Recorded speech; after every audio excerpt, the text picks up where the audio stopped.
Anong meron dito kay Rodante Marcoleta? Bakit ang lakas ata sa mga pulis ngayon, sa mga PNP? Simula nun, hanggang ngayon, hindi pa rin siya napakulong sa tunay na kulungan sa BGMP. Simula nung nag-announce ang Sandigan Bayan sa kasong plunder at ngayon nga may bagong nilabas na walang piyansa yan. Dapat diretso sa kulungan. Pero ano nangyari? Ayun, nasa hospital ari siya ngayon. Next month pa raw. Okay na siya ngayon, pero tatapusin na daw yung gamot niya. Next month pa raw ipapasok sa BJMP. Ano meron dito kay Rodante Marcoleta? PNP, tanong ko lang, si IDG, bakit napakalakas ata ni Rodante? Samantalang yung pangkarinawang tao, pag nahuli, na-aristo, diretso sa kulong. Hindi na tinitingnan kung malakas ang blood pressure. Si Rodante, simula pumasok, may high blood, no? Tapos itong huli, pneumonia, tapos mayroon pang maraming sakit lumabas. 'Di ba, samantalang nung sa Senado, ang lakas mang asar, 'di ba? Pabida, 'di ba? Lakas ng boses, sigaw, nakipag-away, nakipagtalo.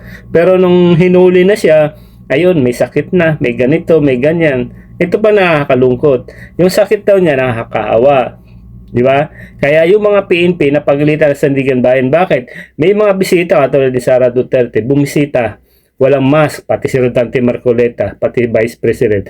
Tapos ito naman si Robin Padilla, bumisita, wala ring mask, pati si Marcoleta. Sino yung kapatid nilang INC, nakalimutan ko, mga walang mask. Sabi nila, nakakahawa daw yung sakit ni Marcoleta, pero both walang mask.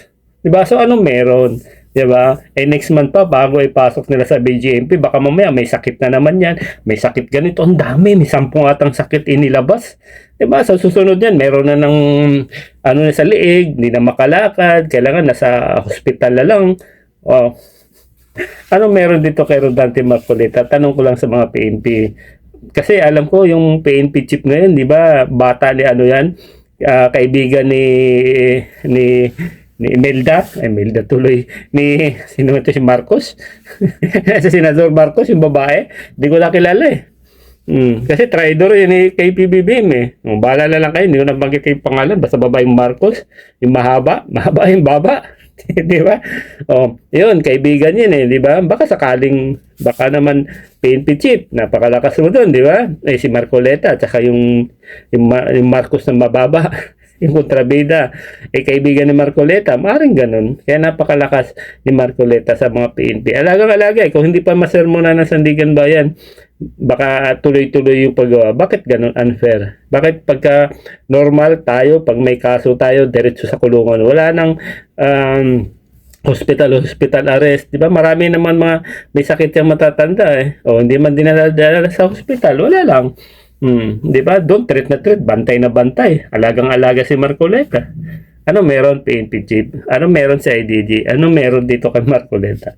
Nagtatanong lang, bakit parang alagang-alaga ito si Marcoleta?